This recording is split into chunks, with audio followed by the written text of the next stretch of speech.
नमस्कार दोस्तों, मैं दिलीप कुमार। दोस्तों, बीपीएससी टीआरई-1 के सप्लीमेंट्री रिजल्ट को लेकर पटना हाईकोर्ट में जो केस चल रहा था, उस सिलसिले में पटना हाईकोर्ट ने कल बीपीएससी से जवाब मांगा है। टीआरई-2 में सप्लीमेंट्री रिजल्ट को लेकर भी केस चल रहा है। यानी टीआरई-1 में जो सप्लीमेंट्री रिजल्ट कुछ दिया गया था, लेकिन सभी सीटों पे सप्लीमेंट्री रिजल्ट नहीं दिया गया था। जो खाली रह गई थी, जितने भी सीटें खाली थी, उन सभी पे सप्लीमेंट्री रिजल्ट आना था, लेकिन कुछ सीटों पे दे दिया गया और बाकी सीटें खाली रख दी गई टीआरई-1 में। टीआरई-2 में शिक्षा विभाग के तहत कोई भी सप्लीमेंट्री रिजल्ट नहीं दिया गया। यानी टीआरई-1 और टीआरई-2 में हजारों पद खाली हैं और सप्लीमेंट्री रिजल्ट की मांग अभ्यर्थी कर रहे हैं, टीआरई-1 में भी और टीआरई-2 में भी, और दोनों का केस चल रहा है। टीआरई-1 को लेकर कल पटना हाईकोर्ट में जो सुनवाई हुई, उसमें बीपीएससी से जवाब मांगा गया है।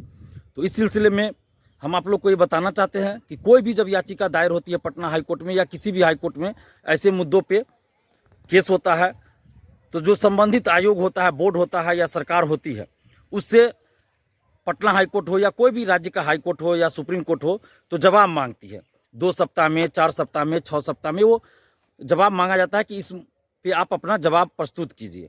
अब बीपीएससी से टीआरई-1 के सप्लीमेंट्री रिजल्ट को लेकर पटना हाईकोर्ट ने जवाब मांगा है।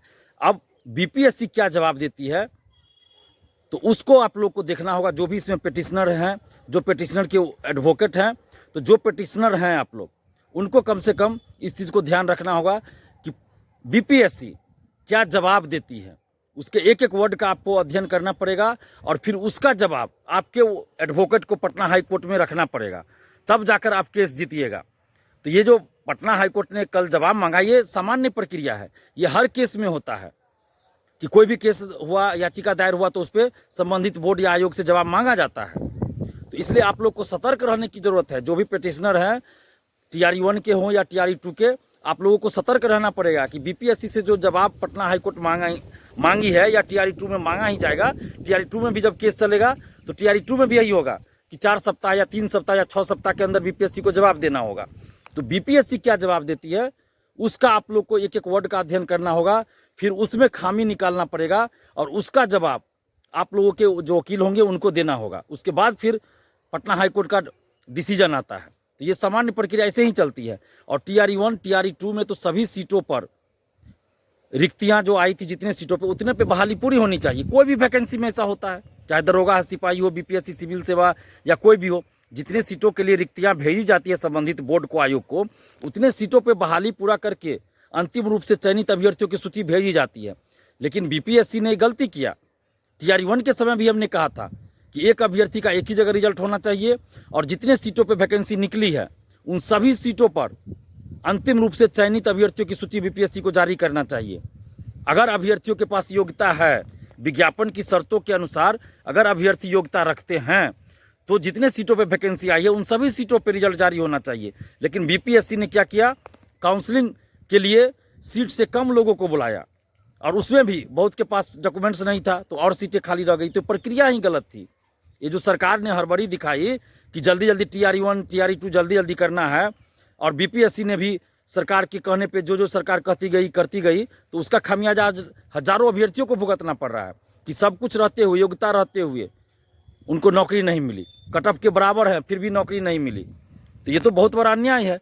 टीआरई-1 और टीआरई-2 में, दोनों में मैं कह रहा हूँ कि जितने पदों पे वैकेंसी निकली थी, उतने पदों पे बहाली पूरी होनी चाहिए अगर अभ्यर्थी योग्यता रखते हैं। तो अभी भी जितनी सीटें खाली हैं, उन सभी पे सप्लीमेंट्री रिजल्ट टीआरई-1 का भी और टीआरई-2 का भी सरकार को जारी करना चाहिए।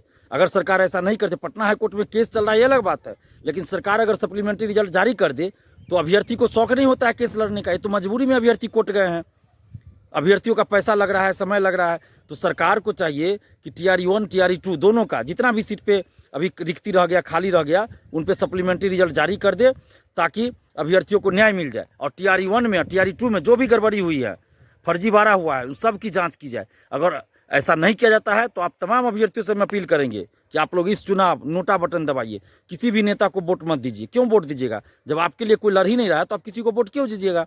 नोटा बटन दबाइए।